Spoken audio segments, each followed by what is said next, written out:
বলুন।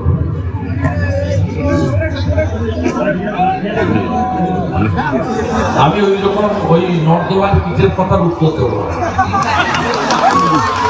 মিঠুন চক্রবর্তী জুতোতে জল দেওয়ার যোগ্যতা নেই, সে মিঠুন চক্রবর্তীকে মূল্যায়ন করে।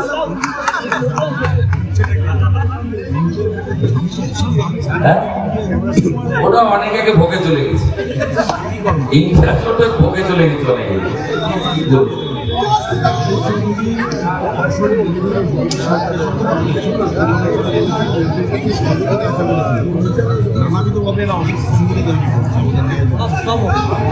অধীর চৌধুরী আগে নিজে ঠিক করুন কি করবে,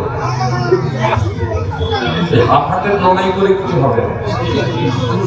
আর অধীর চৌধুরীর কোনো দম নেই পশ্চিমবঙ্গের তৃণমূলের সঙ্গে লড়ার জন্য। লড়তে যদি কেউ পারে বিজেপি পারে। ওদের বিরোধী দলনেতা ছিল 16 সাল থেকে। বিধানসভার পারফরমেন্স কি কংগ্রেসের কোনো পারফরমেন্স ছিল? দাদা সরবেরিয়ায় দেখা হবে, আমরা আছি। আমি এসব গিয়ে বলবো কংগ্রেস অপ্রাসঙ্গিক দল। আপনার মিডিয়া এত পাবলিসিটি দেন কেন? সেটা আপনাদের ব্যাপার, আমার ইন্টারেস্ট অন্য কিছু আমি।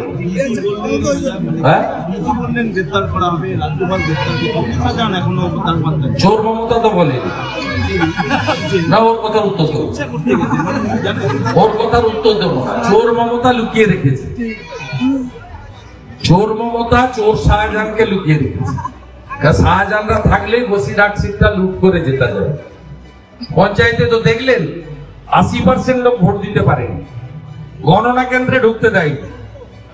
21-এর পরে হিঙ্গলগঞ্জ, সন্দেশখালী, হাসনাবাদে কোথাও বিজেপি কর্মী সমর্থকদের অস্তিত্ব রাখে। এখানে ধর্মীয় আচরণ করতে দেয়। কারো সাহস আছে প্রকাশ্যে জয় শ্রীরাম বলা? ধর্মীয় স্বাধীনতা পর্যন্ত নেই এখানে।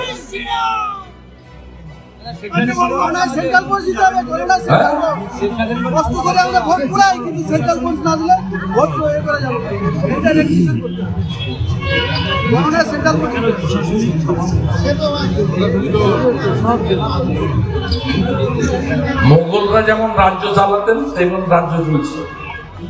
হীরক রানী ওই জন্য বলা হচ্ছে, মমতা ব্যানার্জিকে মানুষ হীরক রানী বলছে, আর হীরক রানী বাই বাই বলছে। ঠিক আছে।